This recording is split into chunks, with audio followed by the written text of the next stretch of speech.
Welcome back to Genesys Weekly. My name's Hazel, and each week I host a Genesys tournament, and I bring you the best replays and their deck lists. Genesys Weeklies are always free to enter. This week we had 43 people show up to play, and it was a lot of fun. If you would like to play in a Genesys Weekly, all you have to do is join Genesys Discord, links in the description, and while you're down there, don't forget to subscribe for more Genesys content. Our first matchup this week is a classic Fire-Water matchup with a Genesys twist. This is Snake Eye Fire King, and they're up against Elfnote Crystron.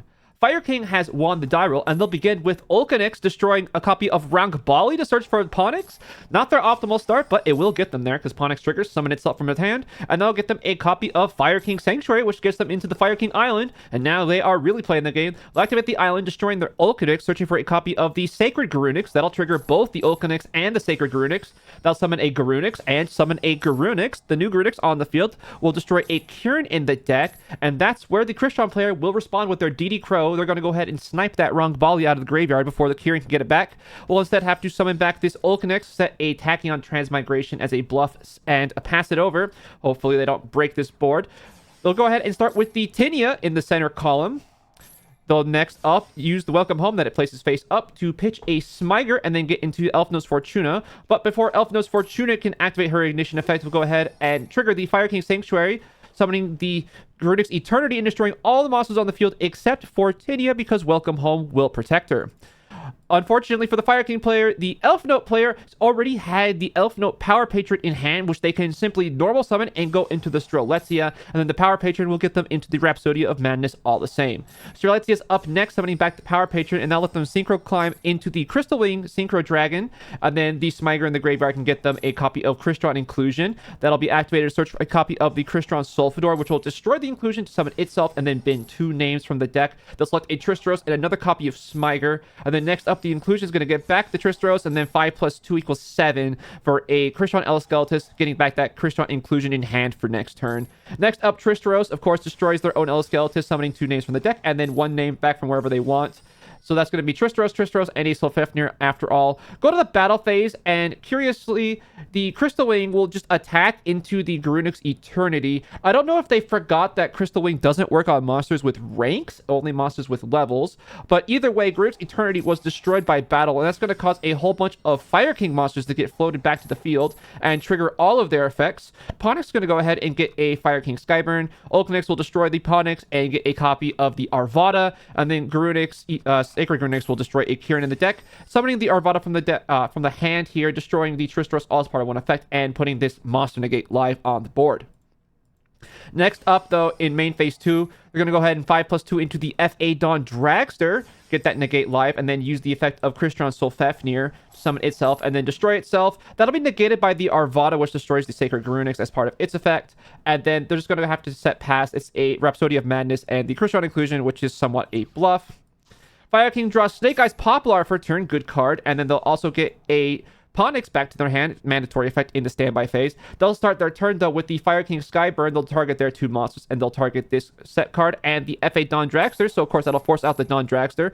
That'll be met with the Arvada here to negate the Dawn Dragster, but that'll be met by the Rhapsody of Madness, which can use its effect, pitching the Tinia from the hand, summoning back the Strelitzia in the center column, negating the Arvada. Dawn Dragster negates the Skyburn, and that will just not have any effect.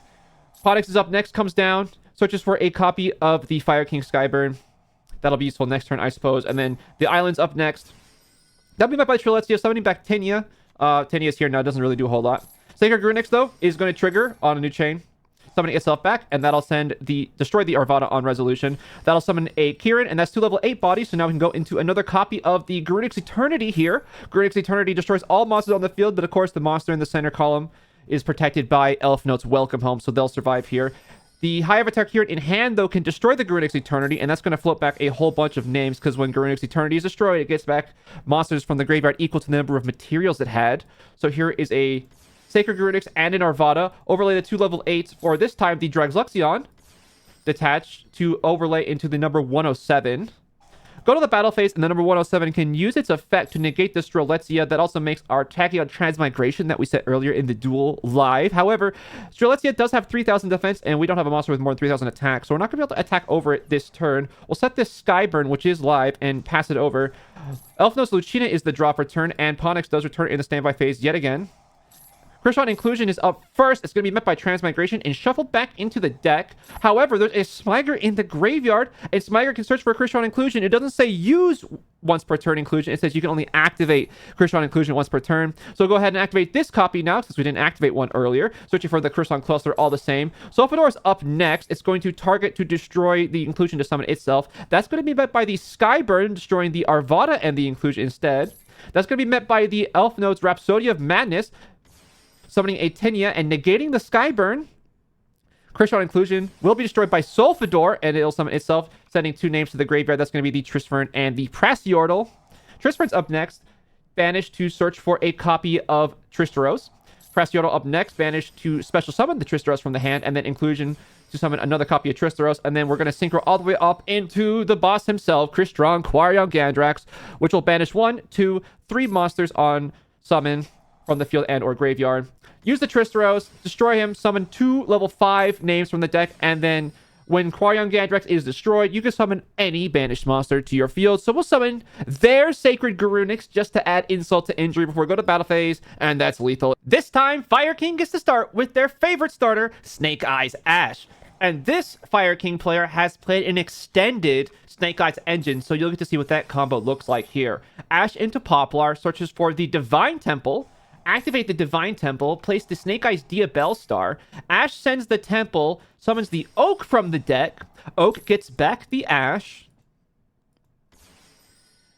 Overlay 2 level 1s for the Recital Starling, detach Poplar, and get a copy of the Fire King Ponix, because this searches for any level 1 winged beast, and that is a level 1 winged beast. Poplar places itself. Next up, Oak uses its effect, sending the Diabellstar, summons the Flamberge Dragon from the deck. Flamberge Dragon puts the Diabellstar back into the back row, and then the Diabellstar can summon itself by putting the Oak into the back row, and then we'll contact fuse into the Doom Dragon, and look how many level 8 monsters we have. Doom Dragon is going to put our own Recital Starling into the back row, probably mostly to make space more than anything else, and then we can overlay 2 level 8s for the Grunix Eternity, and we'll use the effect destroying our own Flamberge Dragon. That'll trigger the Ponix in hand to summon itself, and we'll also get back 2 more level 1s from the graveyard. Ponix triggers, and we'll get a search of whatever we want. We already have the Sanctuary, so we'll get a Skyburn instead, but this would give us access to the island at this point if we didn't have it already. Next up, we'll overlay those 2 level 1 Snake Eyes for another copy of Recital Starling, and it's not once per turn, or it's the soft once per turn, rather. Detached for the effect, and this time we'll search for a copy of DD Crow. Then we can activate our Sanctuary, get into our island. Island activates. Go ahead and destroy the Ponix. Search for a copy of the Sacred Garunix. Sacred Garunix activates summoning itself. Then we can destroy a name in the deck. That'll be the Ulcanix. And here's another level 8 from the deck. Overlay those for the Drags Luxion detached 2. And go into the number 107. We already have the Tachyon Transmigration in hand. Set all our cards. We have a Small World and a Skyburn. And then the Grunix Eternity, this is a very funny interaction. I love this interaction. It has the effect you can detach 1 to destroy any spell or trap on the field. We'll select our own Fire King Island, though, and then we'll use the effect of Sanctuary to protect our island, and that protects it by destroying any fire monster we have in our hand or field. So we'll choose the Grunix Eternity itself as the replacement for its own effect. And then it'll trigger with 1 material, so it'll summon back this Ulcanix. We'll use the Ulcanix. It'll destroy the Arvada in our hand and search for a copy of Kieran, so that's now locked and loaded in our hand. Arvada triggers in the graveyard, and I think at this point, the Fire King player forgot that Arvada has more text than summon the monster. It summons the monster back negated. However, in the end phase that monster is destroyed, they summoned the old Garunix instead of the new Garunix, which means that the mandatory effect is about to go off and eat their own lunch. Ponix comes back to hand. Sacred Garunix, the old Garunix comes back and destroys their own field, which turns off their own Tachyon Transmigration. I don't think that was intended. I think that's a bit of an oopsie. Poplar triggers, and so does the Ponix in hand, at least. We'll place the Diabellstar with the Poplar. Ponix takes a copy of Skyburn. But our board is about half as strong as it was just a minute ago due to our own hand. Elfnote's Welcome Home, though, is going to be activated here. That's the first action on the Elfnote side. They're going to pitch Sulfafnir to try to get a name from the deck. That's going to be met by the Skyburn, though. Destroying the old Garunix. That's live again now. Next up, though, Fafnir pitches a Smiger, summoning itself, destroying itself. That's going to be met by DD Crow, though, sniping that Smiger right out of the graveyard. The Fafnir is going to summon a Sulfador from the deck, and then the Sulfador is going to bin 2 names. They're going to send a Tristeros and an Inclusion. Next up, Inclusion is going to summon back that Tristeros from the graveyard, and then 5+2 equals 7 for the Elskeletis. Elskeletis activates, gets some back that Inclusion from the banishment. That's going to be met with the Kieran. Kieran comes down, destroying the Ponix in the process, triggering the Sacred Runics, but Sacred Runics is going to be shut down by a Forbidden Chalice, so no destruction from the deck. Tristeros up next, banished to destroy Elskeletis, summoning a Tristeros and a Sulfafnir from the deck. Elskeletis triggers in the graveyard, and that'll also trigger the Sanctuary. When your opponent special summons, you can activate that. They'll go into the Grunik's Eternity, and the Elskeletis summons back the Tristeros. Grunik's Eternity is now going to trigger to destroy all 3 of those materials, but that's going to be met by a second copy of Forbidden Chalice in the hand. Ooh, absolutely brutal. Inclusion is up next. They'll search for a copy of their cluster, and then they'll go with all the names and make a Quarion Gandrax. We're going to banish 3 names again. 1, 2, 3, and then something funny happens. We banished Grunik's Eternity, but not the one on the field. I think in this case, it's the Crystron players' turn to have a bit of a simulator moment. The Quarion Gandrax, I think they clicked on the wrong Grunik's Eternity, meaning to banish the one from the field. Oopsie. They'll have to extend otherwise. Sulfador can summon itself by destroying Inclusion. They have to set their cluster and pass. They can't get over the Grunik's Eternity without triggering all the float effects like they did in the previous game. Ponix triggers, so they're going to chain Crystron cluster to that, trying to destroy the Sanctuary right now. That's going to be met by the Skyburn right here. Skyburn destroys. Crystron's just going to pack it up there. We're going to have to go to game 3. Elfnote Crystron finally gets to go first. But when they activate their Elfnote's Welcome Home pitching a Tristeros, they are met by Mulcharmy Fulos. Ouch. They'll summon a Lucina from the deck. That's 1 draw off of Fulos. They'll search for a Fortuna. Fortuna summons herself in the center zones. That gets them a copy of the Rhapsodia Madness. They'll normal summon a Tristeros, and they're just going to set past. This is their half board. They have Chalice, they have the Tristeros, they have the Rhapsodia Madness, a DD Crow, and a Dream. Olcanix is the draw for turn, and they will start with the Fire King Sanctuary. That's going to be met by a Tristeros, but that will be shut down by Forbidden Chalice. Lucina, however, will swap to the center zone. That'll at least make the Fortuna live. Lucina not doing a whole lot on her own right here. Fire King Island is going to be placed from the deck. That's going to be met by the Fortuna trying to bounce the island to the hand to stop the effect. However, that's going to be met by another copy of Forbidden Chalice from the hand. How does it feel to be on the receiving end of 2 chalices? Shuts down the Fortuna. Island destroys the Olcanix. That'll trigger her and the Garunix in hand. Just like in game 1. Here's Garunix and here's Garunix. Garunix triggers on the field, but there's another Forbidden Chalice to shut that one down.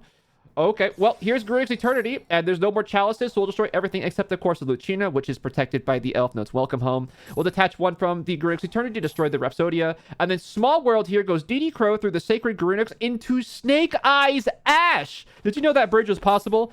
Anyway, here's Snake Eyes Ash. Search for Snake Eyes Poplar. I haven't normal summoned yet, so here we go. Snake Eyes Poplar comes down. Search for a copy of OSS. OSS.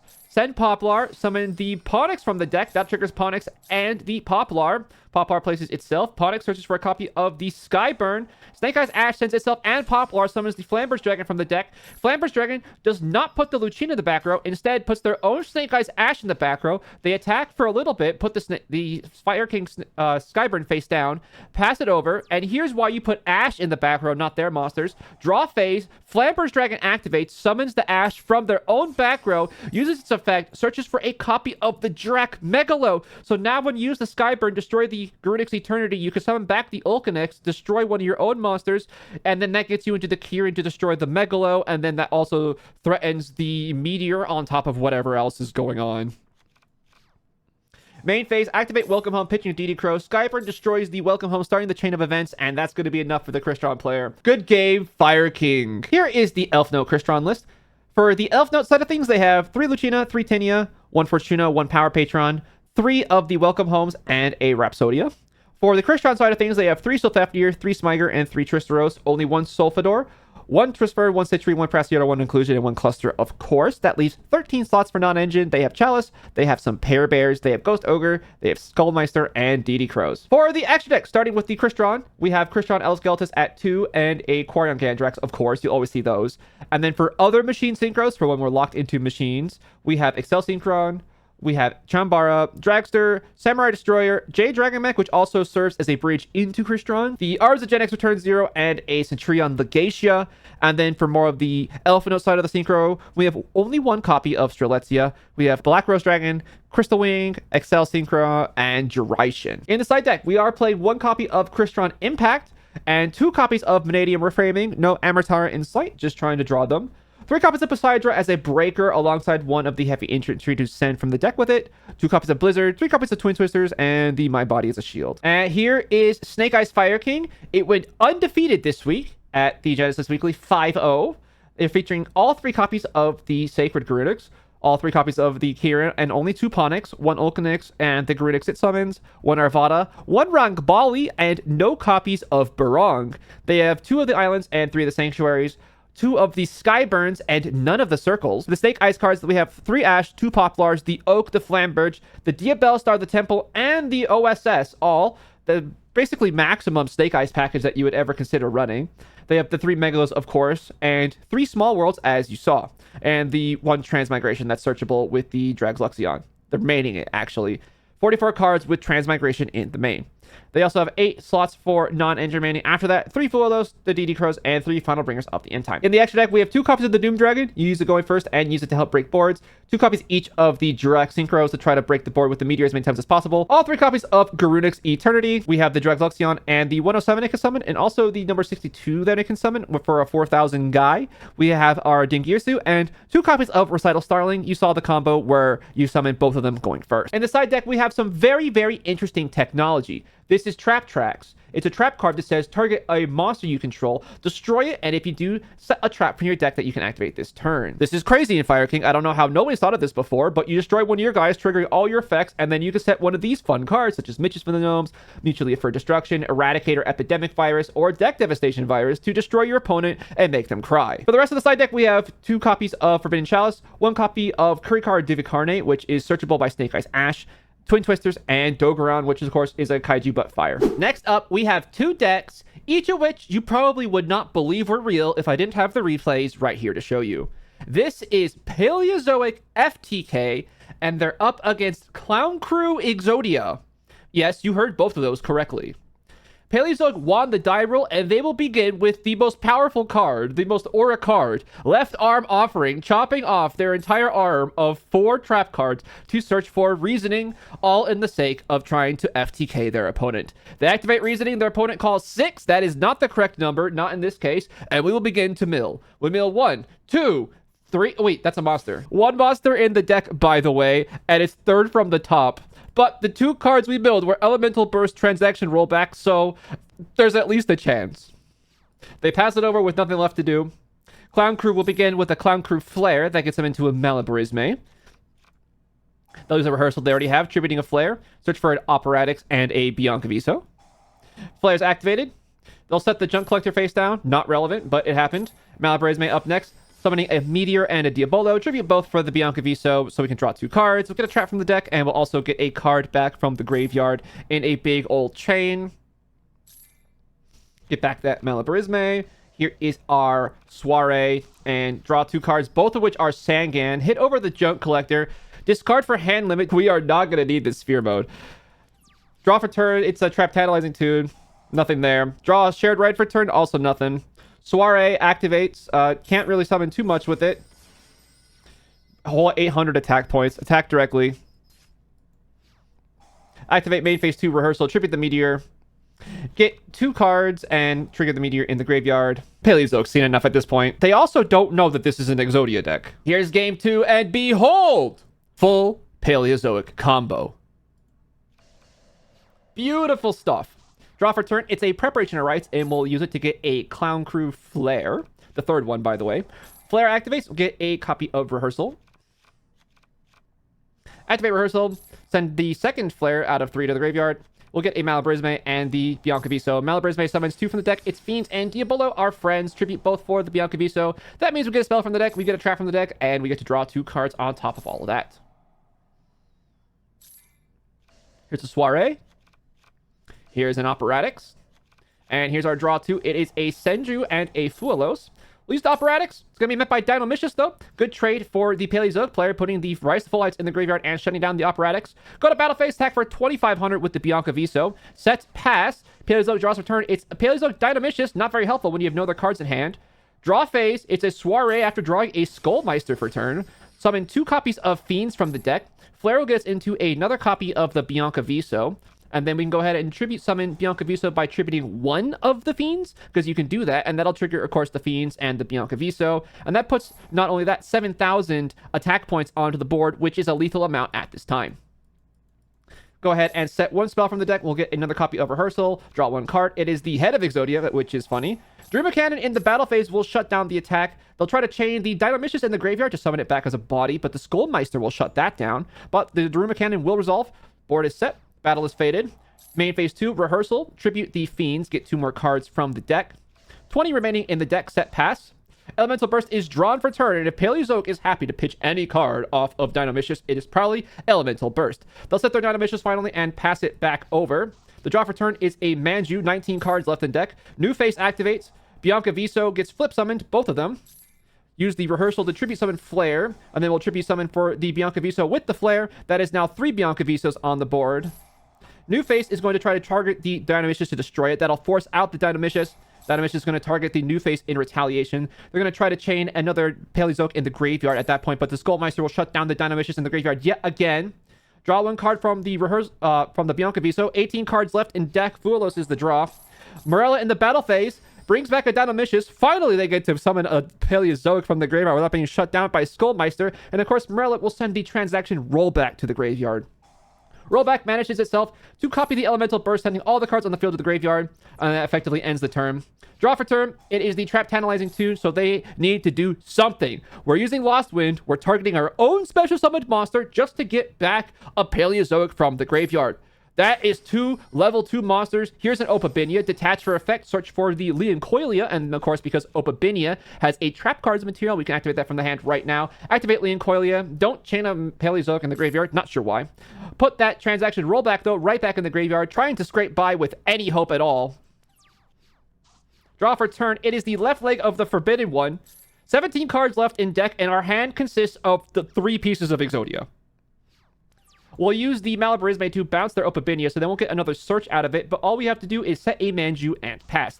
They draw for turn. It's Junk Collector. They can't do anything. Okay, draw for turn.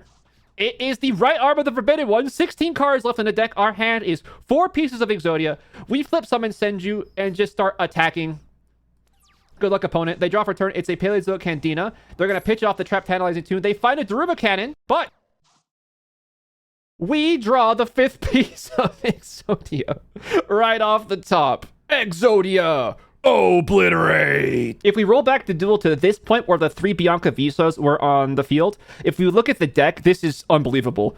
The top 3 cards of the deck were just 3 pieces of Exodia. Actually unbelievable. Here is Paleozoic FTK, and because you didn't get to see how it works, I will explain the combo to you. You use Reasoning here, and you're going to mill a whole bunch of cards and then get to Junk Collector because your opponent doesn't know to call 5. You summon the Junk Collector, which is like Transaction Rollback on legs, and ideally you also send Nightmare Archfiend's Earthbound Release and Transaction Rollback to the graveyard all at the same time because you milled your whole deck, ideally. Next up, you'll use the Junk Collector to copy the Nightmare Archfiends, which gives your opponent 3 tokens, and then you'll use Transaction Rollback to copy the Earthbound Release, which destroys them and then deals them a lethal amount of damage in the process. It's a take-it combo, and in 5 rounds, it didn't work a single time, but they came kind of close a couple times. The deck also has Morganites, Trap Tantalizing Tune, 3 of the left arm offerings as you saw to get into the Reasoning. All your regular Paleozoics, 3 Dynamicious, 3 Illinois, 3 Morella, 2 Candina, 2 Leoncoilias, 3 Rise to Full Lights to stall, 2 Darumas, 3 Lost Winds, 2 Trap Tricks. That's why you need 2 of the Darumas, of course, and then Elemental Burst and Balance the Judgment to copy with Rollback. In the extra deck, we have the Waking the Dragon target. There's Waking the Dragon in the side deck. We have Dragon Gate, which is a win condition alongside E Pearly Plump.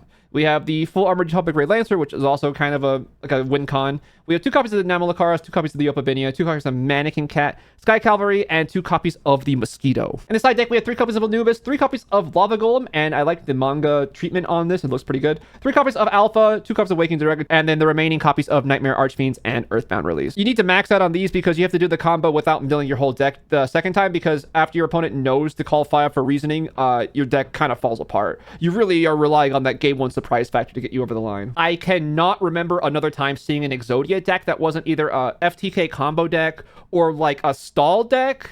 This is actually just a deck that can kill your opponent with the Clown Crew. I think that's really unique for Exodia strategy, and I'm happy to see this deck exist. We have some Ritual Searchers, we have Manju, and we have Senju. We have the Preparation of Rites as well, and then we have some old school Exodia technology here. Witch of the Black Forest and Sangan. Brings a tear to my Yugi Boomer eye. We also have Fulos and Shared Rite as some draw cards, and then Lancea and Sphere Mode to help slow down our opponent while we accumulate our resources. In the extra deck, we have our Clown Crew monsters and a Nerva, and then we have 5 monsters which probably have never even come up one time. Just here for aura. In the side deck, we have Back Row Hate, 1 MST, and 2 Cosmics. That's the rest of the points. 3 Meisters, 3 Gravekeeper's Watchers, 3 Enemy Controllers, and 3 Debunks. Next up is an Albaz lore match with a beautiful Genesis twist.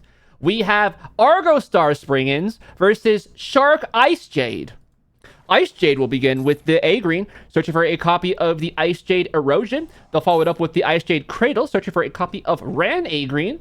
They'll activate Ran A-Green, discarding a copy of the Icejade Manifestation, summon itself and a level 3 token. They'll make their level 10 Synchro Boss, the Gimmer A-Green, set 2, and pass it over. Springans draws for turn, and they'll be met by Icejade Erosion in the draw phase. Golgolganda is their first action, discarding Springans Rocky for cost, but I'll be met by the Gimmer A-Green, banishing it in response. Next up, normal summon the Glorious Audra, but she's going to be met by Book of Moon. Flip her face down before she can get access to the trap cards. Springans players are going to have to activate the Golgolganda and pass it over. Cosmic Cyclone drawn for turn on the Icejade side means there's no follow-up. All they can do is attack and set the Cosmic Cyclone and pass it over. Fulos is a draw for turn, not very helpful. Golgolganda attempts to activate again, pitching a Tally Ho Springans. That'll be met again by Gamer Adrian, but normal summon this turn will be Guiding Quinn the Virtuous. Unfortunately, she can be met by the Icejade Erosion, destroying the A-Green to negate her effect this turn. Pass it over, and the top deck is first Penguin. That means that we are playing the game. Reveal the White Aura Porpoise, search for Abyss Shark. Activate Abyss Shark, we're locked into waters, searching for a copy of the Cutter Shark. Battle phase, attack, attack, attack. Main phase 2, and pass it over. The draw for turn is the Lightning Tideo. Nothing to do there, so let's just go to game 2. This time, Springans will begin, and they'll begin with the Springans Watch, searching for a copy of the Golgolganda. We'll go ahead and activate that and discard the Springans Brothers for cost, but it's going to be met by a Ghost Ogre and Snow Rabbit. They just can't catch a break. That is 3 activations and 0 resolutions this match.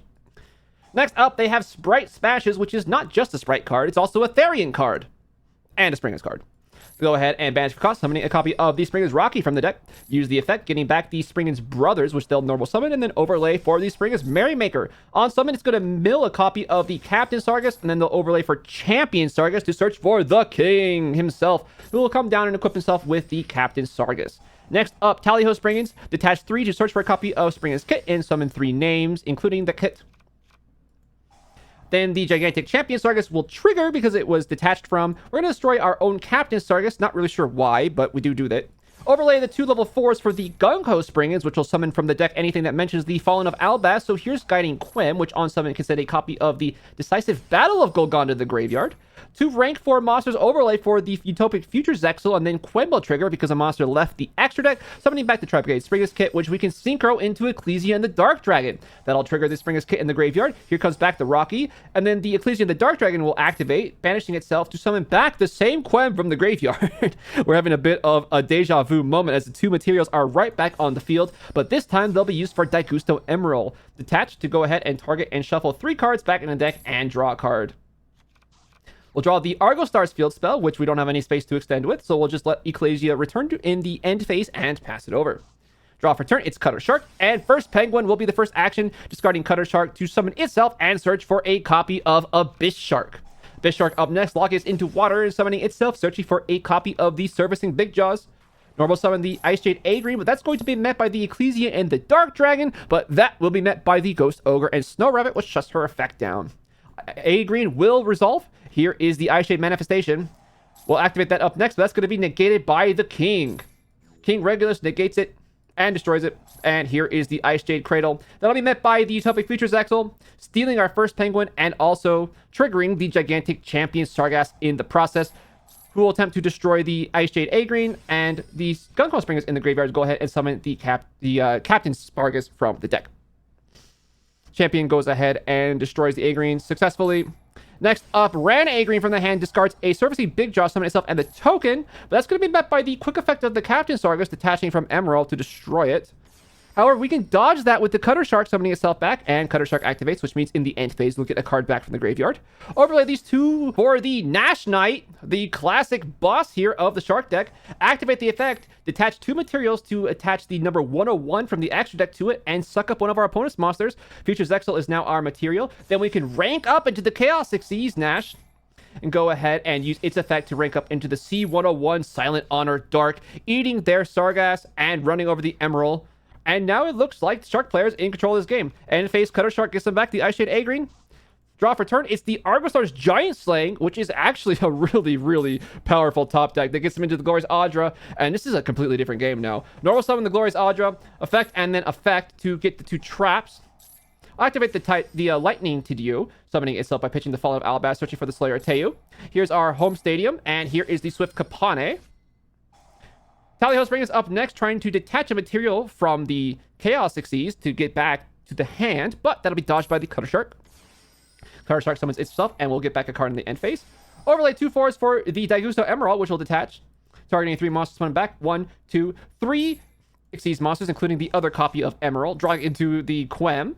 We'll use the home stadium to get back our Swift Kapane, set it with alongside the Iteo attack, and pass it over. End phase, Abyss Shark is returned to the hand by the Cutter Shark. Draw for turn, it's a Perulia, not very helpful. Abyss Shark activates. They'll change Slayer Iteo to summon itself and bounce the Cutter Shark. Abyss Shark still hits the field though. Searching for a copy of the Surfacing Big Jaws. Normal summon the A-Green. That'll be met by Swift Kapane. Also the Iteo. They're going to do a little bit of the Argostar dance here. Search for a copy of the Icejade Manifestation. That'll trigger the home stadium, targeting A-Green. Next up is going to be the A-Green effect, which is going to summon a monster from the hand or graveyard as part of the resolution. Next up is the Captain Sargass, which will detach from the Emerald to try to destroy the A-Green, but we could dodge that with the Cutter Shark. That'll be responded to with the Swift Kapane, putting us up back into the back row. Cutter Shark comes down. Sargass doesn't destroy anything. A-Green summons the 101 Silent Honor Dark, and then the home stadium resolves. Cutter Shark, of course, gets us a card back in the end phase, and the home stadium will negate the Honor Dark, which wasn't doing anything anyway. Icejade Manifestation up next. We'll go ahead and summon a monster. Summon the, what do you name this guy? Yugioh Genesys. Whatever his name is, he's here. And we'll summon our Surfacing Big Jaws as well, which searches for a copy of the Abyss Shark. Xyz summon into the number 4 Stealth Kraken, which can destroy Captain Sargass and do a little bit of burn damage. We'll attack with a bunch of stuff, but it's not a lethal amount of damage. End phase, the Cutter Shark will get the Ran A-Green back, and then also the Honor Dark will return to the extra deck from the A-Green effect. Draw for turn, it is the Gold Golgonda. Tally-Ho Springans will detach from the Stealth Kraken, add itself back to hand. Normal summon Guiding Quem, send the copy of the Tribrigade Springans kit to the graveyard with the effect, which gets back a Springans Rocky. Rocky hits the field and will activate its effect to get back a copy of Kit. That'll be met by the Stealth Kraken, targeting, which will destroy a water monster on resolution, but that'll be met by Iteo, which will summon itself and bounce. So Stealth Kraken is off the field. That means that there's no water monster on the opponent's side anymore to destroy. The Decisive Battle of Golgonda is back in hand from the Rocky effect, and we'll go ahead and summon the Swift Kapane as well. Activate the Decisive Battle of Golgonda and overlay 2 level 4s, 1 monster, 1 trap for the Time Thief Redoer. That'll trigger Quim. Here comes back Ecclesian the Dark Dragon. Overlay our trap monster for the Adventurous Arion. Arion activates, getting us a copy of Giant Slaying. Tag out for the Gold Golgonda, activate the effect. Seeing that overwhelming advantage, Shark decided to take it to game 3. It's game 3 for all the marbles, and this time, Icejade has to play through draw phase Perulia. Good luck. They'll normal summon the Icejade A-Green for 1 draw, searching for a copy of the Icejade Erosion. Activate Icejade Manifestation up next, and because their opponent has a monster in the graveyard, they can summon the Yugioh Genesys from the deck and just go ahead and synchro up into the Gimmer A-Green. Next up is Icejade Cradle, searching for the Ran A-Green. They'll set and activate the Ran A-Green, summoning itself by pitching Abyss Shark for a 2nd draw alongside a token, but the draw is full though, so we'll go ahead and synchro up into Chen Ying. That's going to be a 3rd draw, and then they draw for turn, putting him at 7 in hand. Nibiru is the draw for turn, which is a funny one. And their first activation is going to be the Pair Bear Scare. That'll be met by the Gimmer A green, which not only prevents the destruction, but also banishes it, which means we actually don't get it in our hand. Next up is the Gold Golgonda. They'll go ahead and discard Springans Booty to activate the effect, but that's going to be met by the Icejade Erosion, destroying our own A green and negating it. Audra's up next, normal summon, but she'll be set by the Book of Moon again before she's able to get any trap cards, forcing them to set and pass with the Pair Bear Scare. Icejade Riddle is the draw for turn. Activate and search for a copy of Icejade Tremora. Switch Chen Ying to attack. Attack over the Audra, and then main phase 2, tribute summon the Tremora, but that's met by Pair Bear, and this time Pair Bear goes to our hand. No follow-up, set Pair Bear and pass. The draw for turn is the Tally-Ho Springans, and they'll go ahead and pitch it for the Golgonda, summoning a copy of Springans Merrymaker. Merrymaker activates, but will be met by Pair Bear. Will our opponent reveal that they have a third copy of Pair Bear in the deck? No, they don't have it. The Merrymaker is destroyed, and the Springans kit is sent to the graveyard. Normal summon Fallen of Albaz as our follow-up, but there's nothing to fuse with, so attack for 18 and pass. Draw for turn is the Surfacing Big Jaw, so we can play the game. Summon the Surfacing Big Jaw, searching for a copy of the Abyss Shark. Abyss Shark activates, summoning itself, searching for a copy of Surfacing Big Jaws. Overlaid 2 for the Stealth Kragan. Kragan activates, destroying the Fallen of Albaz, doing some burn damage and then attacking for 19. They'll pass it over there. The draw for turn is the Springans Booty, and Tally-Ho Springans will return itself to the hand by detaching from the Kragan. Gold Golgonda will discard the Booty, summon a Merrymaker from the deck, pitching a copy of the Springans kit from the deck. They'll then overlay into the Gigantic Captain Sargus after kit gets the Fallen of Albaz back, but they have no fusion targets. Kragan, though, will destroy the Gigantic Champion Sargus for a bunch of burn damage. Golgonda will prevent Stealth Kragan from attacking for the rest of the turn. Great. Set Tally-Ho Springans and pass it over. The draw for turn is Ghost Ogre. Kragan will once again destroy the Fallen of Albaz for some burn damage. Activate Surfacing Big Jaw, summoning itself, getting a copy of Abyss Shark. Abyss Shark comes down, looking for a copy of the Cutter Shark this time, but that's already a lethal amount of sharks on the board. We attack for game and take the match. Here is Springans Argostars, which is a really cool deck because the engines can bridge both ways. For the Springans cards, we have 2 of the Tri-Brigade Springans kit, 1 of the Captain Sargus, 1 Rocky, 1 Brothers, 1 King Regulus, 1 Quem, and 1 original Fallen of Albaz, and then we are going completely ham on the spell cards. 3 Springans Watch, 3 Gold Golgonda, 3 of the Booty, 3 of the Tally-Ho Springans, 2 Sprite Smashers, and the Decisive Battle of Golgonda. For the Argostars side of things, we have 3 of the Glorious Audra, 3 of the Giant Slaying, 2 of their Field Spell, and then 1 each of the Traps. That leaves 1, 2, 3, 4, 5, 10 slots for non-engine in this 44 card deck. They have 1 Nibiru, 5 Charmies, 2 Pair Bears, and 2 Final Bringers. In the extra deck, we have 2 Merrymakers, 1 of the Gung Ho Springans, 1 of the Champion Sargas, 1 of Ecclesian the Dark Dragon, 1 Sprid, 1 Titaniclad, and 1 Alba Lenatus for the Springans side of things. For the Argostar side of things, we have 2 of the Adventurous Arion, and then a bunch of generic 4s, Tornado Dragon, 2 Emeralds, a Redoer, and the Topic Features Exile. In the side deck, we have a rare card, the Albaz the Ashen, not Ashen, just Ashen, the 3rd Pair Bear Scare, the 3rd Sprite Smashers, the 3rd Final Bringer of the End Time, and a Apophis package alongside Verdict of Anubis to go alongside these Argostar trap cards. 3 copies of Cosmic Cyclone, 3 copies of GCQ, and the Springans Bronga. And this is Shark Icejade. On the Icejade side of things, we have triple Ran A green, triple A green, the Yugioh Genesys, I don't know how to say that word, 1 Tremora, 3 of the Cradle, 2 of the Manifestation, and an Erosion. For the Shark side of things, we have 3 Big Jaws, 3 Abyss Shark, and a Cutter Shark. We also have a Deep Sea Diva package, not featured in this match, 3 Divas, and the Guitar Guy. And then we have 3 of the first Penguin as well as a starter. That leaves 12 slots for non-engine. We'll run the 3 Perulias, which is a level 4 Water Aqua. Pretty relevant stats. 3 Ghost Ogres, 3 Cosmic Cyclones, and 3 Book of Moon. In the extra deck, we have a Chen Ying and 2 copies of the Gimmer A green. We have Deep Sea Prima Donna, which is what you make with the Deep Sea Diva. You do Deepa, you summon the Guitar Guy. Guitar Guy makes the Diva a level 4. 4 plus 3 equals 7 for the Prima Donna. Then if there's a banished monster, you can go ahead and get any water monster you want from the deck. Cradle Dragon and the White Aura Porpoise as well. These are first Penguin targets to search for an Aqua or a Fish, respectively. We have, of course, number 4 Stealth Kragan, and we're running 2 copies of the Spawn. We have our Nash Knight and the Chaos Nash Knight, Silent Honor Arc, and the Silent Honor Dark. We have the Ragnar Zero and my boy Typhon Sky Crisis. In the side deck, we have the 3rd copy of Manifestation, 2 copies of the Icejade Field Spell, 3 DD Crows, 3 Regekis, 3 Dark Holes, and 3 White Howlings. In this matchup, we have a very common deck, Hecahands Chimera, and they're up against Pure Tistina, which is a much rarer deck. We'll begin with a Moltrami Prulia in the draw phase, but don't be fooled, it's on their own draw phase. Next up is Yodel, searching for Yodel, and then they'll go into the hidden Hecahands, searching for the Hecahands Ibtail. Ibtail will activate, and that'll summon a Gygas right from the deck, and let's rip a monster from the top. Oh, we whiff. No monster in the top 3 cards. Gonna have to set pass. Unfortunate. Forbidden Droplet for turn. Book of Eclipse is going to threaten the Gygas. That'll be met by the Yodel Hecahands, negated and stolen. Next up is Follow to the Tistina. That gets up into the Tistina field spell. Demigod of the Tistina can summon itself because there's a face-up Tistina card, and that'll get him a copy of the Breath of Tistina from the deck to the hand. Activate the Breath of the Tistina, and then we'll activate the effect of their field spell to mill the Miasma Dragon to the graveyard. That'll trigger Miasma Dragon, which is met by Skullmeister. Next up, Breath of the Tistina is going to try to put the Gygas face down and also get a search, but it's going to be met by the Ghost Ogre Still Rabbit. But because a spell card was destroyed, a Tistina spell shroud, we can summon the Crystal Card Tistina from the deck by the effect of the Fallen of the Tistina in the graveyard. And then we have 2 level 10 monsters. Here's a Varudris. Go ahead and negate Gygas with a Forbidden Chalice and attack with Varudris. And then we'll use the secret effect of Varudris. When it attacks with material, it destroys a card. So we'll destroy that back row, get back our Book of Eclipse, and then in main phase 2, rank up into number 84, and then number 77 with 4 materials, passing it over. They draw a Ghost Ogre for turn, not going to do much. Play of the Tistina is up next.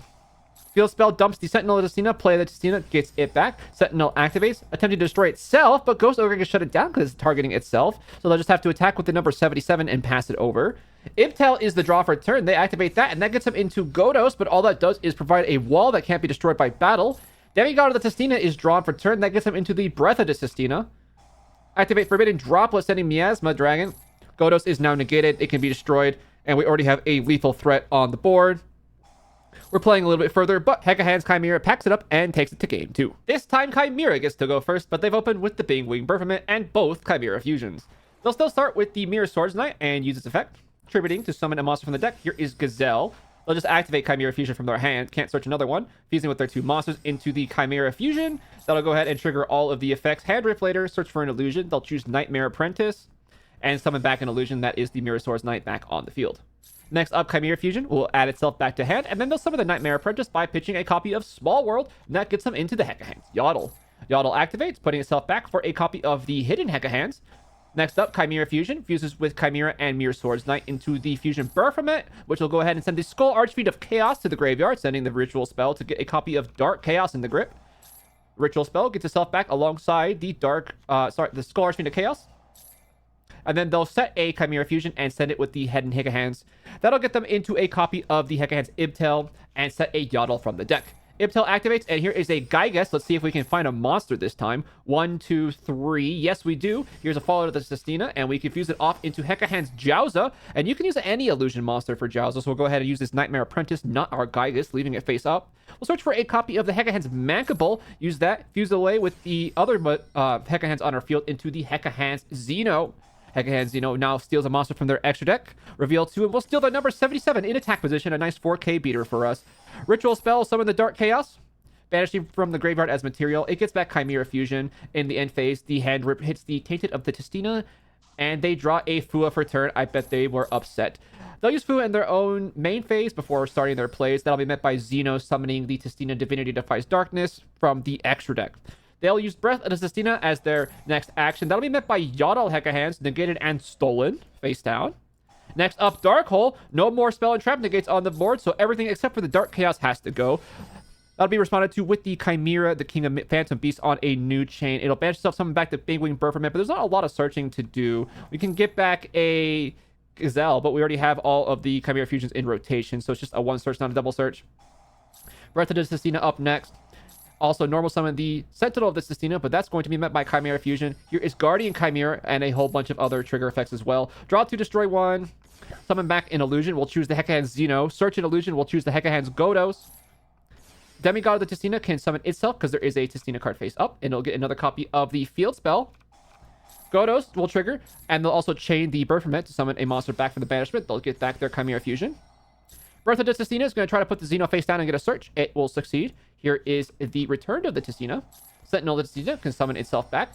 Activate the field spell. Field spell effect, sending the Miasma Dragon to the graveyard, and because their opponent has 3 or more face up, they can also summon the Crystal God from the deck. Miasma Dragon, of course, will trigger on a new chain to summon itself back to the field, and here is a whole bunch of Tistina monsters. Miasma Dragon on the field searches for a copy of the Return to the Tistina. Sentinel activates effect, destroying itself, searching for a copy of Play the Tistina. Overlay 2 level 10s for a Varudris. Activate the Crystal God effect next. That'll be met by the Mirror Swords Knight, but Varudris will negate the Mirror Swords Knight. And we'll detach an additional material to destroy the Godos. Crystal God will resolve, setting all the monsters, but of course Dark Chaos is unaffected. Next up, Return to the Tistina comes down, targeting the Crystal God Tistina, so it becomes a level 10. Overlay 2 10s for the Tistina, the Divinity that Defies Darkness, and when it's summoned, all your opponent's set cards get sent to the graveyard. All that's left is the Dark Chaos. We'll detach to make our own monster into a 5k until the end of the next turn. And then we'll go ahead and use the Return to Tistina to attach itself as material. Back again.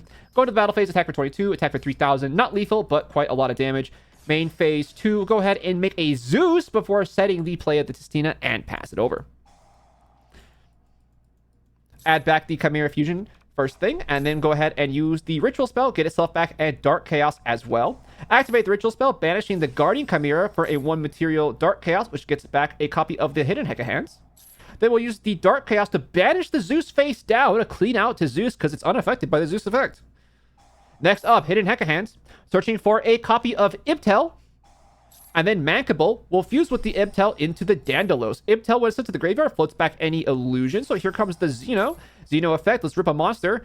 We don't find anything good. Here's an Adreus with 2600 attack points. Dandalos can steal the Varudris, and we declare an attack, but the play of the Tistina comes down, and the Crystal God Tistina is enough to wall off the battle phase. 3000 attack, can't get over that, and 3400 attack. Hecahands Xeno can't destroy a monster at all because it's an illusion. Main phase 2 will go into the Chimera Fusion, fusing with the Mirror Swords Knight and the Adreus into this Azamina's Soul, which can out the Crystal God, and then we'll just have to pass it over. They draw the Breath of Tistina and have their field spell still face up, so they'll send a Miasma Dragon to the graveyard with it. That'll trigger the Miasma Dragon to summon itself and get into the Demigod of the Tistina. Demigod summons itself and searches for a copy of Play of the Tistina. Breath of Tistina up next, trying to set the Hecahands Xeno, but it'll be met by Ghost Ogre, so that's not going to resolve. That'll trigger, though, the Fall of the Tistina yet again, summoning back the Crystal God Tistina. Crystal God effect, set your whole self now. Play the Tistina up next, summoning the Divinity from the graveyard, and it triggers on special summon, not just Exceed summon, so all your set cards are gone yet again. Mankable in the graveyard gets itself back, but it's a little too late. Here's Dora. It comes down to be met by the Chimera Fusion. Dora will make itself unaffected. Xeno's here, stealing another monster. Here's another Divinity that defies. Return to this Tistina will attach itself as material. Sentinel will activate summoning itself. Breath of Tistina is here, and Sentinel will just destroy our own Xyz monster. Don't know why we attached material to it, but it's gone now. Anyway, we're going to tribute summon for the Demigod of the Tistina. Overlay 2 10s for the Skyplace Gangradai. Destroy and burn for 1000, then enter battle with our Lieb. That will overlay 6000 to 2800 is actually enough to lethal in one blow after that. 2-0 for pure Tistina. Here is one variation of Hecahands Chimera. Hecahands Chimera was the most popular deck at this last Genesis Weekly, with a whole 3 people on it. Very, very wide pie chart. You'll see at the end of the video. We have, for the Chimera side of things, 3 Swords Knight, 3 of the Gazelle, 1 Berfament, 2 Fusions. You saw that we draw both of the Fusions and couldn't even get another search, which was unfortunate. For the Hecahand side of things, we have 3 Yaddle, 2 Ibtel, 1 Godos, 1 Gygus, 1 Mankable, 3 of the Hidden Hecahands as the searcher, and then 1 each of the counter traps in the main. We also have 1 copy of the Nightmare Apprentice as a generic illusion searcher, which can get into the Mirror Swords Knight, the Yaddle, the Ibtel, whatever you want it to. We have a Skull Archfiend of Chaos for this Light and Darkness Ritual engine, just the 3-card engine. Skull Archfiend, Dark Chaos, and the Ritual spell. You see this a lot in these kinds of decks that can mill Fiend monsters. We also have a Buio engine, 1 Buio, and 1 Mutiny. And then we have 12 remaining slots for non-engine. We have 3 Small Worlds, 3 Meisters, 3 Perilios, and 3 Ogres. In the extra deck, we have a Xeno, a Jowza, and a Dandalos for Hecahands, just 1 of each. For the Chimera guys, we have 2 of the Berfament, 1 of the Chimera, 1 of the Illusion Chimera, and 1 Guardian Chimera, alongside a Dracostapelia, which is also makeable with the Chimera Fusion. Just need a Dark Monster and a Fusion. We have the Azamina's Soul as well, because we have Fiends and Illusion monsters, so we can make that. We can also make the Moa Regina. People do that as part of their mainline combo sometimes.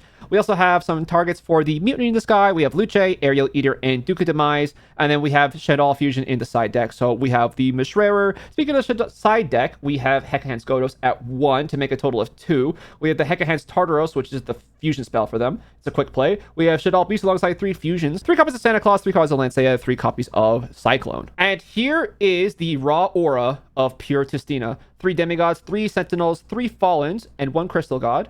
2 of the miasma, 1 returned, 1 tainted, and 1 vodnica as a free agent, even though we don't have the chaotic elements to search it. 3 copies of their field spell, 3 copies of the Breath of the Tistina, 3 copies of Play the Tistina, and 2 small world.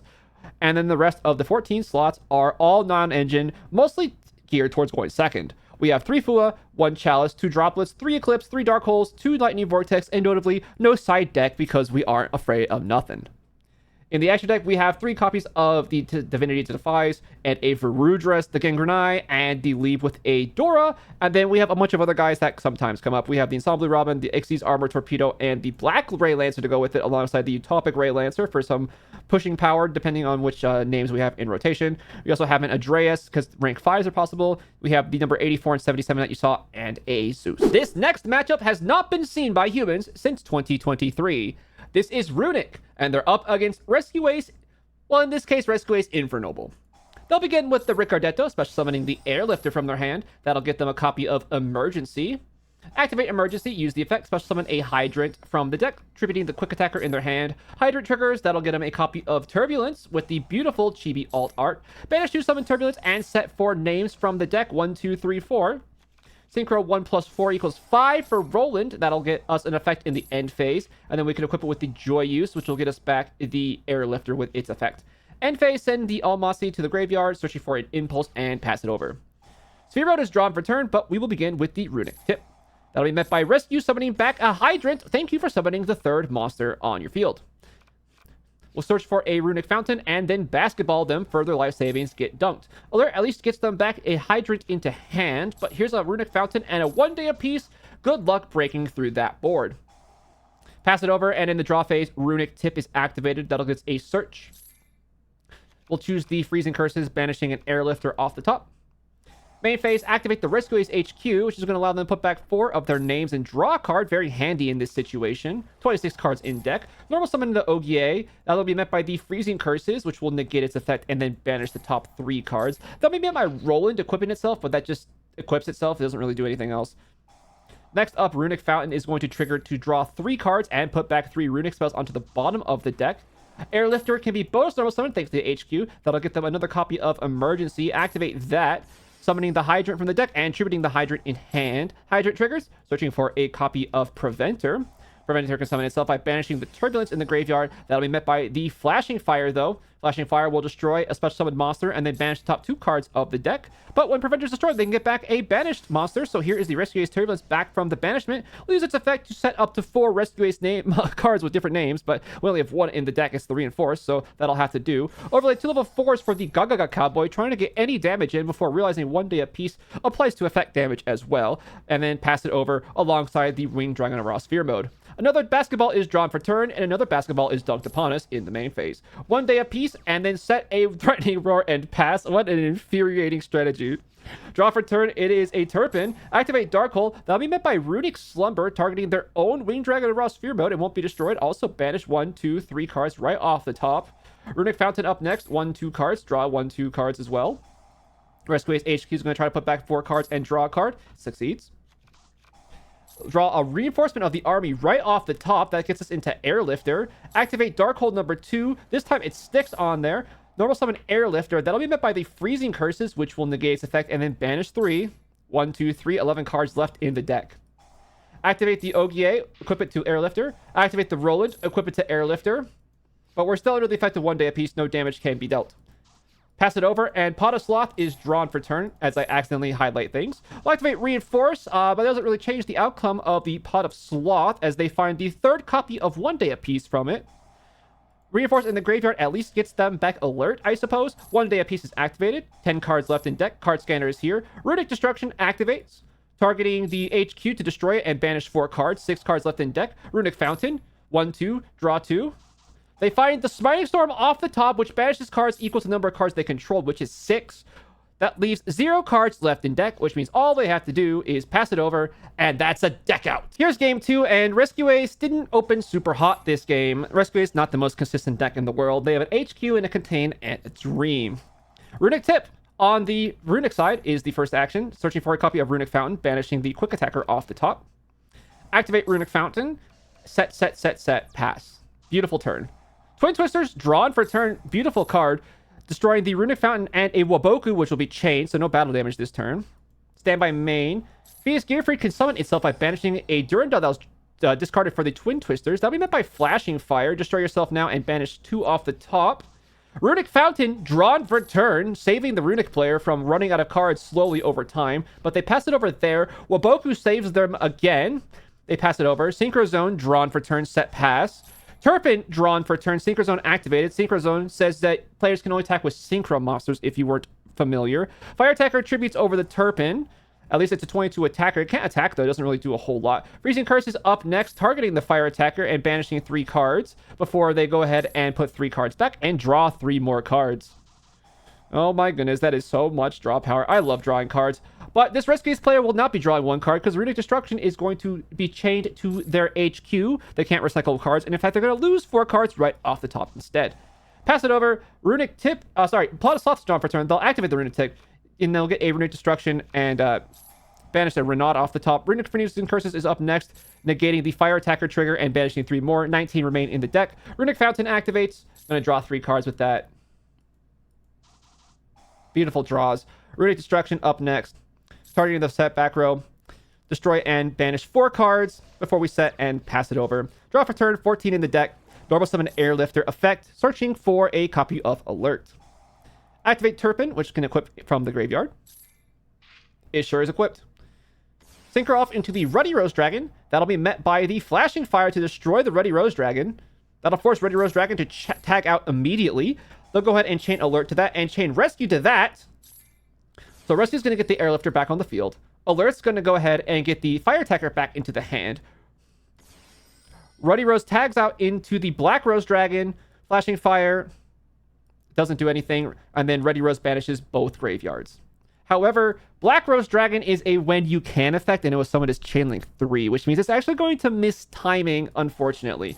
So it's just a 2400 body, but that's not going to stop them from flashing, firing it, destroying it to banish 2 more cards off the top. Fire Attacker comes down, but the Runick Fountain's also going to trigger, drawing 2 cards, and they're both 1 day of peace! Oh my god, it's impossible. Tribute for Lava Golem, there goes all your stuff. 1 day of peace, good luck hurting me now. Draw for turn, it's a Hydrant, 9 cards in deck. Grave of the Super Ancient Organism is activated as if we didn't have enough floodgates that we can't attack through. Preventer comes down, Hydrant comes down. Here's a Turbulence. Battle Phase, can't do anything. Can't do anything at all. Draw for turn, it's Freezing Curses. 1 day of peace, number 2 comes down, and it draws for turn the 3rd 1 day of peace! Oh my goodness, pass it over. Twin Twisters is drawn. They're going to target 2 to destroy them. They'll be chained by their Freezing Curses before they can't use it anymore. Preventer's negated. Banish 3 from the top. Fountain is gone. So is the Synchro Zone, but the Grave of the Super Ancient Organism prevents the level 6 or higher monsters from dealing any damage or attacking. Draw for turn. It's another Basketball. Goodbye all your stuff except the Hydrant. Nice 0 attack board. At least the Airlifter comes back, but that's not a lot to do under 1 day of peace. Pot of Sloth draws 3 cards. Fishing through the deck. Runick Tip up next, searching for a Runick card.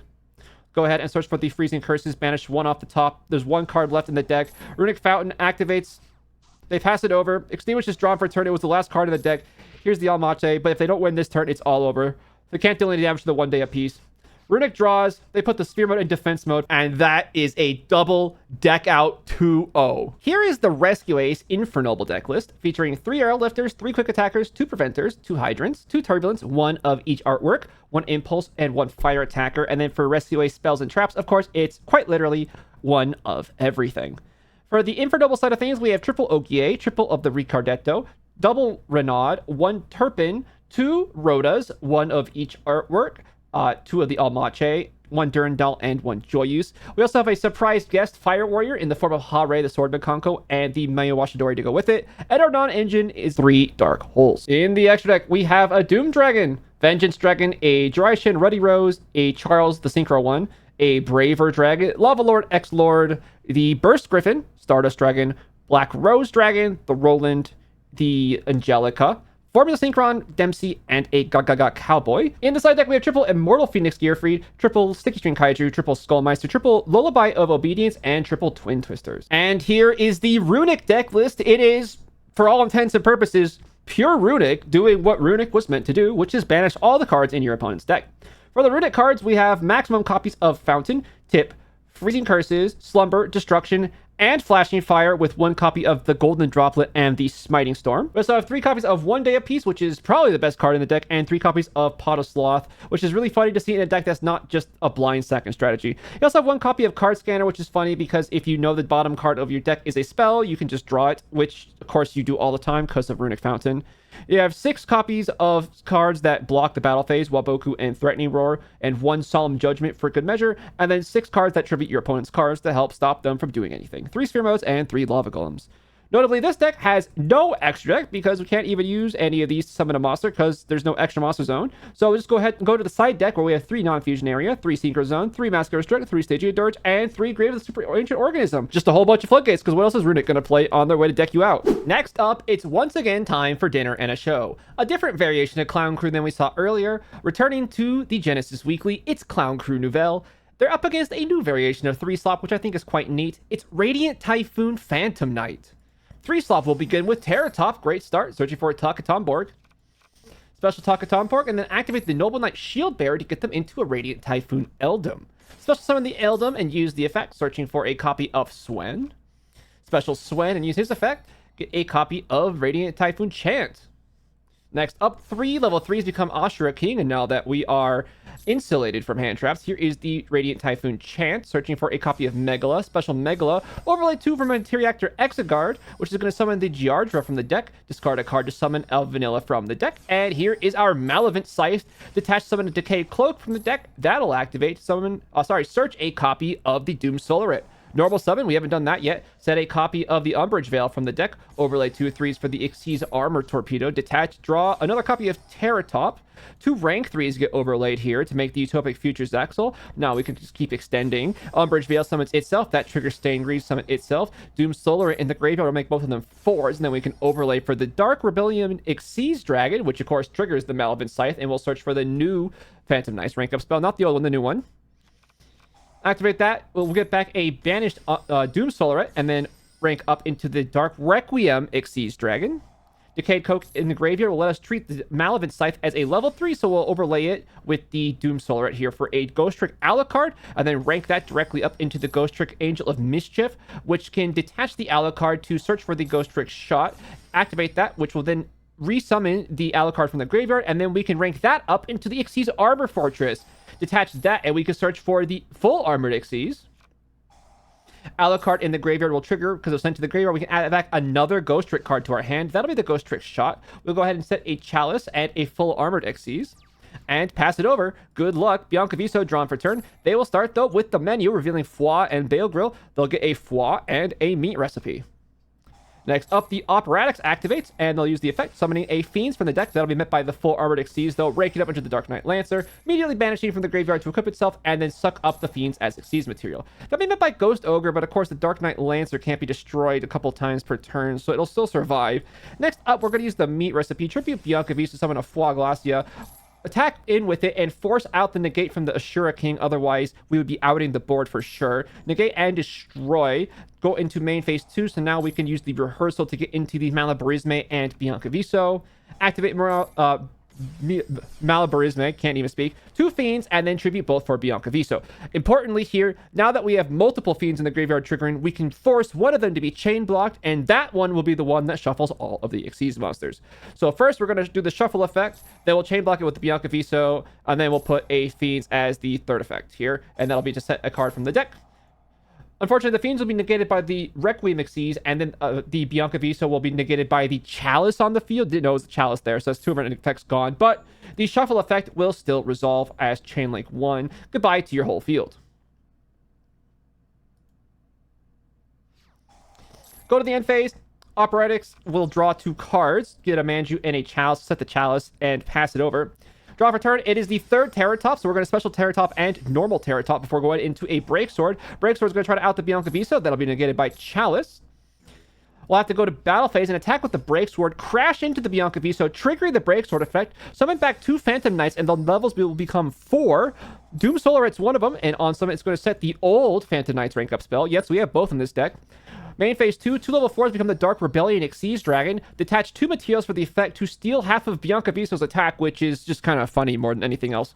Pass it over. They draw the Nouvelles Restaurant. Activate that. Go ahead and get the Nouvelles Recipe book.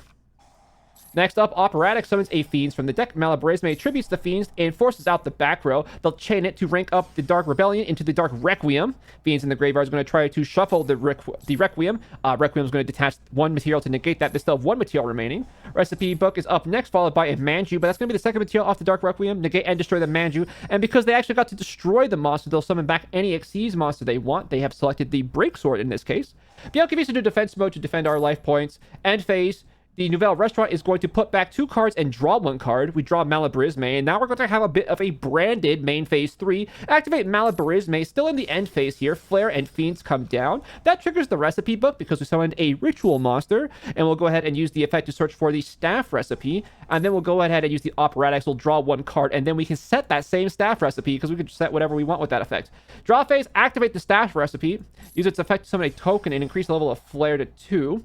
Ascendance is up next. They'll be met by the staff recipe, tributing the flare for a Confiras, and then the Eldam summon in defense mode, but of course the recipe book will force it to attack position all the same. Eldam will trigger, so will the flare, and so will the recipe book. Recipe book will search us for a copy of Foie Glacia. Flare is going to put that Eldam, ironically, right back face down, but it will search for the Swen, and there's an MST in the graveyard, so they can summon the Swen, and that'll get them another copy of MST. Activate MST, snipe the Operatics. Rank up into the Dark Knight Lancer, and then we can start putting a card back. We put the Rebellion Xyz Dragon. You can put back any Xyz card to your hand, or in this case, the extra deck. We can also rank up into Dragon Gate, detaching to nuke all of the stats of the monsters, and then we start attacking. We'll attack over everything except the Confiras, not to trigger its effect and pass it over. Ghost Ogre is drawn for turn, so they'll have to use the restaurant. They'll put back their Foie and just pray for a good draw. It's a Soiree, which is alright, but not really what they were looking for. End phase, they'll put back 2 cards and draw into a Burger, and that is definitely not what they were looking for. Draw phase, though, they have a Soiree, so they'll go ahead and use that effect. And they'll summon 2 copies of Flare, which will trigger their recipe book. There is another Foie back in their hand. Standby main. Special summon the Boots, overlay 3 for Ashura King, and that'll force them to... They can attack into the Confiras to force out the effect and then negate it. And then the Ghost Ogre took out the Ashura King, so that doesn't actually eat up the whole board. The other 2 Xyz monsters are going to clean up the board. Main phase 2, Boots is going to banish itself to get an Umbrage Veil. Set the Umbrage Veil. Dark Knight Lancer puts back the Xyz Armor Torpedo. Draw for turn, it's a Rehearsal, tribute the Foie, and get a New Face and a Biancaviso. Nouvelles Restaurant puts back the Burger, getting a Belgra off the top. Really not the trade they're looking for. New Face activates in the standby phase here. Put back 3 cards and draw 1. Draw into another copy of the Field Spell. Again, not what they were looking for. Normal Cloak and the Umbrage Veil here. Banish the Doom Solaret. That'll make both of these level 4s, which is important. You'll see why here in a second. Battle phase, attack, attack, attack. 2,000 life points remaining, and then they can use the Umbrage Veil in the graveyard to rank up in the battle phase into the Dark Rebellion Xyz Dragon and attack for 2,500, and that is lethal. They had to make those monsters level 4 before going to the battle phase because the Malevolent Scythe is their strongest Dark rank 3 monster. It only had 1,900 attack points, which wouldn't have been lethal. This time, Clown Crew will begin with a Malabresme in their own draw phase, summoning Bialcaviso and Fiends before normal summoning Skullmeister and tributing all 3 for Nerva. Never seen that one before. That'll, of course, trigger the Fiends in the graveyard, and they'll get an Operatics from the deck with that. Activate Operatics and use its effect, summoning the Meteor from the deck. Next up is the Meat recipe. Tribute the Meteor, summon a Confiras. That'll trigger the Meteor. They get back the Malabresme. They'll set that in a Soiree. Operatics in the end phase draws 2 copies of Bailey Grill. They pass it over, and in the draw phase, Soiree activates, and so does Malabresme. Here comes a Fiends and a Meteor. Soiree searches for a copy of Biancaviso. Now they're all set up to do the tribute summons. At this point, though, there was only about 10 minutes left in the round, so the Phantom Knight player decided to pack it up and hedge their bets for Game 3. It's Game 3 for all the marbles, and Phantom Knights will begin with a Stained Greaves into an Umbrage Veil. That is 2 level 3 monsters, so we could begin to combo. They'll make a Malevolent Scythe detach, summon from the deck a Decayed Cloak. Decayed Cloak activates, searching for a copy of the Boots. Special the Boots with its own effect. Overlay 2 3s for Xyz Armor Torpedo, detaching 2. They draw into Chant. That's a great draw. They'll rank up into the Xyz Armor Fortress and detach to search for the full armored Xyz. Next up, Chant comes down, and they get a search with that. They'll search for a copy of Swen. Special Swen. Effective Swen, searching for a good old classic MST.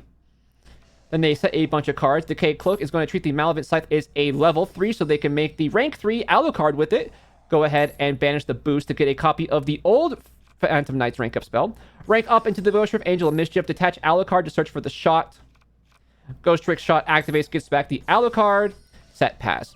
Back row is the 4 Armored Exceeds, Radiant Typhoon Ascendants, MST, and a rank up spell.